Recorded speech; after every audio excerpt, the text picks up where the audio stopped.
प्यारे दोस्तों, बहुत बहुत स्वागत है आपका अपने चैनल यूजीसी नेट चाहे दर्पण में।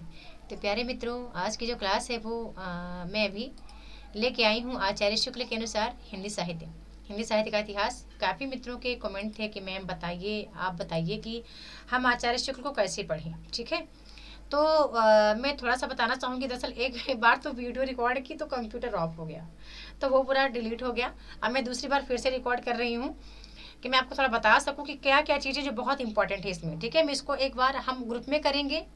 ठीक है, जो ग्रुप के हमारे मित्र देख रहे हैं वो बिल्कुल कंफर्म रहें कि ग्रुप में हम इसको करेंगे। लेकिन मैं आपको थोड़ा सा दिखाना चाह रही हूँ मेरी पुस्तक को कि मैंने कैसे पढ़ा है कि इसको आचार्य शुक्ल की, क्योंकि इतनी बड़ी पुस्तक है तो क्या क्या चीज़ें हैं जो आपको थोड़ी सी कंठस्थ रहें। ठीक है, तो चलिए वो चीज़ मैं आपको थोड़ी दिखाती हूँ कि कौन कौन सी मतलब ये प्रकरण एक है, और प्रकरण एक में से क्या क्या है जो कि बहुत महत्वपूर्ण है। ठीक है, वीडियो पसंद है तो चैनल को सब्सक्राइब करें, वीडियो को लाइक करें, कमेंट करके अवश्य बताएं। पहला तो ये पॉइंट है जो कि बड़ा इंपॉर्टेंट है कि प्राकृत की अंतिम अपभ्रंश अवस्था से ही हिंदी साहित्य का आविर्भाव माना जा सकता है। ये इंपॉर्टेंट है, आपके पेपर में आया हुआ है। उस समय जैसे गाथा कहने से प्राकृत का बोध होता था, वैसे ही दोहा या दोहा कहने से अपभ्रंश या प्रचलित काव्य भाषा का पद्य समझा जाता था। ठीक है, ये भी इंपॉर्टेंट है कि अपभ्रंश या प्राकृताभास हिंदी के पद्यों का सबसे पुराना पता कहाँ मिलता था। तांत्रिक कौन हो गए? सिद्ध साहित्य। और योग धर्मी कौन हो गए? बौद्ध साहित्य। तो तांत्रिक सिद्ध और जैन हो गए। सिद्ध साहित्य, हाँ, सिद्ध साहित्य नाथ साहित्य तांत्रिक है। और योग मार्गी बौद्धों की सांप्रदायिक रचनाओं के भीतर विक्रम की 7वीं शताब्दी के अंतिम चरण में मिलता है। ठीक है, ये भी इंपॉर्टेंट है। मुंज और भोज के समय के लगभग तो ऐसी अपभ्रंश पुरानी या हिंदी का पूरा प्रचार शुद्ध साहित्य या काव्य रचनाओं में पाया जाता था। ये भी इंपॉर्टेंट है। अतः आचार्य शुक्ल कहते हैं कि संवत 10 से 50 से लेकर 1375 अर्थात महाराज भोज के समय से लेकर हम्मीर देव के कुछ पीछे तक इसका समय काल माना जा सकता है। किसका? आदिकाल का। और इधर ये भी कहते हैं कि इसका जो समय कुछ विद्वान है जो कि 770 से मानते हैं। तो ये इंपॉर्टेंट नहीं है पेपर के लिए, बस आगे बताती हूँ। फिर एक चीज़ और भी है जो कि पेपर के लिए बड़ा इंपॉर्टेंट है वो क्या है कि यहाँ पर आदिकाल की इस दीर्घ परंपरा के 150 वर्ष पुराने भीतर की रचना की किसी विशेष प्रवृत्ति का निश्चय नहीं होता।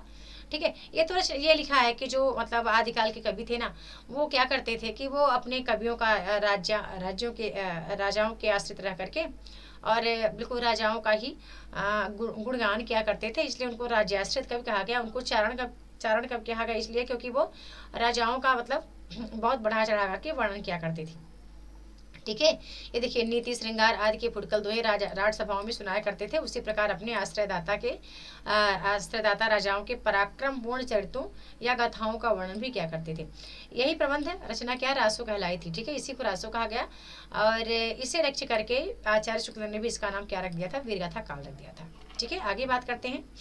अभी वही बात लिखी है, यहाँ पे वही बात लिखी है कि जो आचार्य शुक्ल हैं कुछ सामग्री को प्रमाणिक कहते हैं, कुछ अप्रमाणिक मानते हैं। यहाँ से पेपर ऊपर में आएगा नहीं, ध्यान रखिएगा। कहाँ से आएगा वो बता देती हूँ मैं। ठीक है, वही चीज़ें लिखी हैं यहाँ पे कि मतलब जो हिंदी मतलब प्राकृत भाषा थी उस समय, फिर इसके बाद प्राकृत भाषा बिल्कुल पूरी तरह समाप्त हो गई, तो फिर यहाँ पर अपभ्रंश की भाषा आ गई। ठीक है, ये लिखा है, ये कारक विभक्ति ये सब नहीं देखना, ये इंपॉर्टेंट है। अपभ्रंश के जो नमूने हमें पद्यों में मिलते हैं वे काव्य भाषा के हैं जो अपने पुराने होने के कारण बोलने की भाषा से कुछ अलग बहुत दिनों तक आदिकाल के अंत क्या उसके पीछे तक पोथियों में चलती रही। ये इंपॉर्टेंट है। ठीक है, ये भी है महत्वपूर्ण कि विक्रम की 14वीं शताब्दी के मध्य में एक और पुरानी परंपरा के कोई कभी संभवतः सारंग धर हम्मीर की वीरता का वर्णन आता है। ये इंपॉर्टेंट है। चलिए वीर हम्मीर पाँव भर मेड़े कप्पे दिग्मय मगण अंधार धूल सुरसरह। अच्छा, ठीक है, मैं आपको बता दूं जितने भी मित्र मेरे पेपर 1 में ऐड हुए हैं उनको भी बताऊंगी, आचार्य शुक्ल का पूरा बताऊंगी। और इसका मैं 10 या 12 क्लास रखूंगी, टोटली 12 क्लास में पूरा का पूरा बताऊंगी क्या बहुत महत्वपूर्ण है पेपर के अकॉर्डिंग। ठीक है, तो आप निश्चिंत रहें, है ना। जैसे क्योंकि अभी बहुत बड़ी क्लास बनाऊंगी तो यूट्यूब पर अपलोड करना मुश्किल हो जाएगा मेरे लिए, और छोटी सी बता के एक डेमो टाइप का बता रही हूँ मैं कि आपको पढ़ना कहाँ से है, ये आप पर निस्पीकर हो जाए, है ना। चाहे वो कई मित्र कर रहे थे मैम आचार्य शुक्ल का आधुनिक काल बता दीजिए, टोटली मतलब भारतीय युग जहाँ से स्टार्ट हुआ है। तो मैं पहले पूरा आदिकाल, भक्तिकाल, रीतिकाल, रीतिकाल के कौन कौन से कवि हैं जो बहुत महत्वपूर्ण हैं उनको बताऊंगी, है ना। तो आप निश्चिंत रहें, दोनों पेपर वाले, पेपर 1 भी पेपर 2 हिंदी भी, दोनों को इसका लाभ मिलेगा, है ना। तो ये बताइएगा जरा ये किस भाषा में लिखी गई है, ठीक है। सभी मित्र बताएंगे किस भाषा में लिखी गई है। दूसरी ओर खुसरो मियाँ दिल्ली में बैठे बोलचाल की भाषा में पहेलियां और मुकरियां कर ही रहे थे। एक नार ने अचरज किया, सांप का मार पिंजरे में दिया। फिर इधर विद्यापति की रचना आ जाती है, किसमें, मैथिली में आ जाती है। बालचंद बिज्जावई भाषा दुह नहीं लग जन हासा। मैथिली के अतिरिक्त और क्या इसमें था, प्राकृताभास की पुरानी काव्य भाषा, ठीक है, इसमें मिलती है। दूसरी ओर कबीर भी अपनी अटपटी बानी का प्रयोग कर रहे थे कि अगिन जो लागी नीर में कंदो जलिया झार, और उत्तर दक्षिण के पंडिता रहे विचार विचार। उत्तर यानी उत्तर दक्षिण यानी उत्तर दक्षिण होगा, ठीक है, उत्तर दक्षिण, ये अपभ्रंश में लिखा है उत्तर दक्षिण होगा कि उत्तर दक्षिण के पंडिता पंडित रहे विचार विचार, ठीक है। अब ये भी इम्पोर्टेंट है कि सारांश यह है कि अपभ्रंश की यह परंपरा विक्रम की 15वीं शताब्दी के मध्य तक चलती रही। एक ही कवि विद्यापति ने 2 प्रकार की भाषा का प्रयोग किया, पहले तो पुरानी भाषा और वहीं पर बोलचाल की देसी भाषा, ठीक है। तभी ना देसिल बयाना सब जन मिठा ते तैसन छपवा बट्ठा, बड़ा आनंद आता है आचार्य शुक्ल को पढ़ने के लिए। और मेरा आप चाहे वॉइस पढ़ेंगे तो आपको सरल लगेगा, मतलब ये आपको याद हो जाएगा। मैं इस तरीके से आपको पढ़ा दूंगी, आप निश्चिंत रहें, थोड़ा सा धैर्य बनाए रखें। जैसे ही मेरा वाईफाई कनेक्ट होगा वैसे ही टोटल कंप्यूटर 1-1, 2-2 घंटे की PDF में अपने कंप्यूटर पर रिकॉर्ड करूंगी और आपको भेज दूंगी, ठीक है। लाइव भी रिकॉर्ड करके कैसे भी करके आपको पढ़ा दूंगी। और मेरे तरीके से पढ़ोगे आपको कठिन भी नहीं लगेगा, सब याद हो जाएगा आपको, ठीक है। तो देसिल बयाना यानी देसी भाषा सबको मीठी लगती है ना। ते संजपो हवट्टा, अब हट्टा यानी वैसे से वैसा ही अपभ्रंश देसी भाषा यानी मिला हुआ, ऐसा मैं कहता हूँ, वैसा ऐसा कह रहे हैं ते तैसन जप हूँ अपट्टा, ऐसा आचार्य वो विद्यापति जी कह रहे हैं, ठीक है। अब इसके आगे आते हैं। तो विद्यापति ने अपभ्रंश के भिन्न भिन्न प्रचलित बोलचाल की भाषा को देसी भाषा कहा था, ठीक है। भिन्न भिन्न भाषा को देसी भाषा विद्यापति ने कहा। लेकिन जब आगे आते हैं प्रकरण 2 में आते हैं हम, प्रकरण 2 का ये बड़ा महत्वपूर्ण है ये वाला टॉपिक। जब से प्राकृत बोलचाल की भाषा न रह गई तभी से अपभ्रंश साहित्य का आविर्भाव समझना चाहिए, ठीक है, ये वाला।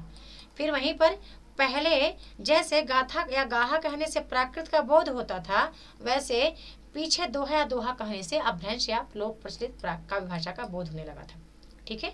यहाँ तक इम्पोर्टेंट है। आगे चलते हैं, ये वाला भरत मुनि, ठीक है। भरत मुनि ने अपभ्रंश का नाम क्या बोला है, लोक भाषा कहा या फिर देश भाषा कहा है। तो प्रश्न आता है कि भरत मुनि के अनुसार अपभ्रंश को क्या नाम दिया गया है, लोक भाषा, देश भाषा कहा गया है। और वह ऋषि ने अपने प्राकृत प्रकाश में, इनका एक व्याकरण ग्रंथ है, अपभ्रंश का उल्लेख नहीं किया। लेकिन वहीं पर आचार्य शुक्ल लिखते हैं कि अपभ्रंश का नाम पहले पहल कहाँ, वल्लभी के राजा धारसेन द्वितीय के शिलालेख में मिलता है, ठीक है, बड़ा महत्वपूर्ण है, ठीक है। और आगे जो महत्वपूर्ण है ना पूरा, ठीक है, ये सब मैंने टिक करके रखा है, ये देखो, ये सारी चीजें मैंने टिक करके रखी हैं। कौन सी रचना महत्वपूर्ण है, कौन कब आई है, ये 2019 से पूछी गई रचना थी, तो मैंने यहाँ पे मेंशन कर ली है, ठीक है। जो रचनाएं बहुत महत्वपूर्ण थी वो सब मैंने रख ली है यहाँ पे, देखो ये वाली सब। और पेपर में जो कहाँ से आता है आपके, ये 84 सिद्धों का क्रम आता है। तो पहले लुहिपा आते हैं आचार्य शुक्ल के अनुसार, ठीक है, लीलिपा विरपा, फिर सबरिपा, फिर सरहपा आते हैं, ध्यान रखिएगा। फिर यहाँ पे ये पा आदर थक पाद शब्द का प्रयोग करते थे अपने का नाम के पीछे, ये भी महत्वपूर्ण है। वज्रयान में जो योगी सिद्ध नाम से प्रसिद्ध हुए हैं वे मत का संस्कार जनता पर भी डालना चाहते थे। आगे यहीं पे थोड़ा देखते हैं कि इनकी रचनाओं में एक संग्रह मतलब मिलती है। पंडित हर प्रसाद शास्त्री ने बंगला अक्षरों में बौद्ध गान और दोहा के नाम से निकाला था। पीछे त्रिपिटकाचार्य राहुल सांकृत्यायन जी भोज देश में जाकर के सिद्धों की और बहुत सी रचनाएं लेकर आए। सिद्धों में सबसे पुराने सरह हैं, सरहपा हैं, ऐसा किसने कहा, राहुल सांकृत्यायन ने कहा है। इनका नाम सरोज, वज्र, राहुल, भद्र आदि भी नाम है, ठीक है। अब ये पंडित सैर सत्य बखाणे दे हैं रुद्र बसंत जाना, बताइएगा किसकी पंक्ति है, ठीक है, बताइएगा किसकी है, फिर बताऊंगी कमेंट सेक्शन में। और ये भी सरहपा की पंक्ति है, जय मन पवन संचर है रवि शशि नाहि बवेश तहि बट चित्त विषाम करो सरेह कहें उवेश।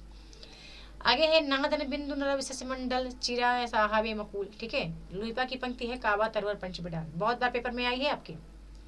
ये भी लुइपा की है, भाव न होए अभाव न जाने ऐस सबोहे को पतियाए।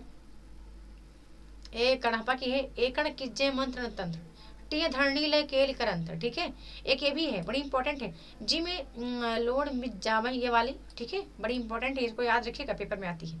ये भी है, नगर बाहिर डोभी तुम्हारी कुड़िया छाई, ये भी पेपर में आई है, आपके पेपर में आई है, शीश कड़ापा की पंक्ति है। आगे हाँ, गंगा जमुना माझी बहरे ना, ये भी है, मैंने पंक्ति वैसे भी आदिकाल की दे दी है, पंक्ति में नहीं जाना है। आगे जो इम्पोर्टेंट है भैया वो बताती हूँ, ठीक है। अब आप पढ़ते रहना, ये देखते रहना, आप जहाँ बोलोगे वहीं पे क्या करना, आपको टिक मार लेना है। ये देखो यहाँ से, अब ये यहाँ सभी इंपॉर्टेंट है, पूरा यहाँ से सभी इंपॉर्टेंट है, ठीक है, पूरा आपको पढ़ना पड़ेगा। यहाँ से प्रश्न बनता है आपके, यहाँ से आपके प्रश्न में बनता है। कावा तरवर पंच बिडाल कई बार पेपर में आया हुआ है।